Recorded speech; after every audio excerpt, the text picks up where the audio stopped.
ఇందాక రాధా గారు మాట్లాడుతూ చెప్పారు, మనం పోయిన సంవత్సరం క్రిస్మస్ సందర్భంగా పిల్లలకి ఆటల పోటీలు పెట్టాం. గెలిచిన వాళ్ళకి బహుమతులు కూడా ఇచ్చాం. ఆ రోజే మనం కేక్ కట్ చేసాం. కానీ ఈ సంవత్సరం ఏంటంటే ఆ పని చేయలేకపోయాం మాకున్న ఇబ్బందుల వల్ల.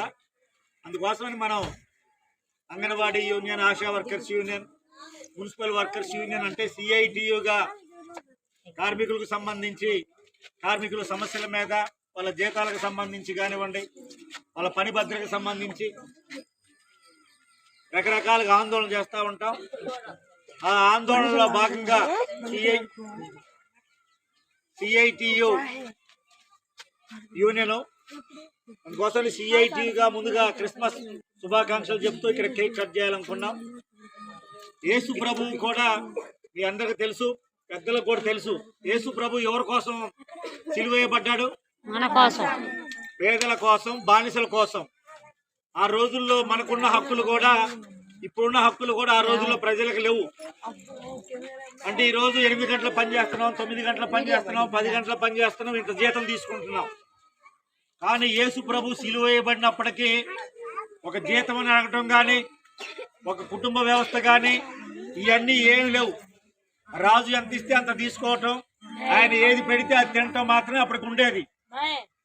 అప్పుడు యేసు ప్రభు, అప్పటికి యేసునే తర్వాతే ప్రభు అయ్యాడు. ఈ పేదలకి, ఈ బానిసలకి ఈ రాజులు ఈ విధంగా అన్యాయం చేస్తున్నారు, ఈ బానిస వ్యవస్థని నిర్మూలించాలి అని వాళ్ళ కోసం ఆందోళన చేయటం మొదలుపెట్టాడు. ఆందోళన చేయటం మొదలుపెట్టిన తర్వాత ఈయన వాయిస్ కనుక, అంటే ఈయన నాడి కనుక జనంలోకి వెళ్తే అందరూ తిరుగుబాటు చేస్తారు. అందుకని యేసుని ఏదో ఒక రకంగా అంతమొందించాలనే ఆలోచనతోటి అప్పుడున్న రాజులు ఆయన సిలువేశారు. అంటే దాని అర్థమైంది, పేద ప్రజల కోసం, బానిసల కోసం అన్నదా. బానిసల కోసం పనిచేసే వాళ్ళని చేయనీయకుండా ఆ రోజు అడ్డగించారు. ఈ రోజు కూడా, ఈ రోజు ఇప్పుడున్న ప్రభుత్వాలు కూడా అన్న అంటే చిన్న పెద్ద సంబంధం. ఈ రోజు కూడా దేశానికి స్వాతంత్రం వచ్చిన 70 సంవత్సరాల తర్వాత కూడా దేశంలో ఈ కార్మికులకు సంబంధించిన చట్టాలు కానీ ఇవన్నీ ఏమీ అమలు కావట్లా.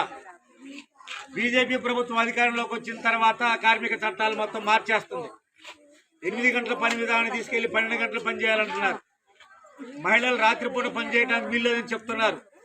అంటే ఇవన్నీ గతంలో ఎవరు అమలు చేశారంటే యేసు ప్రభు ఈ విధానాలన్నీ, ఈ డిమాండ్లన్నీ అప్పుడే పేద ప్రజలకు అమలు చేయాలని చెప్పినటువంటి వ్యక్తి యేసు.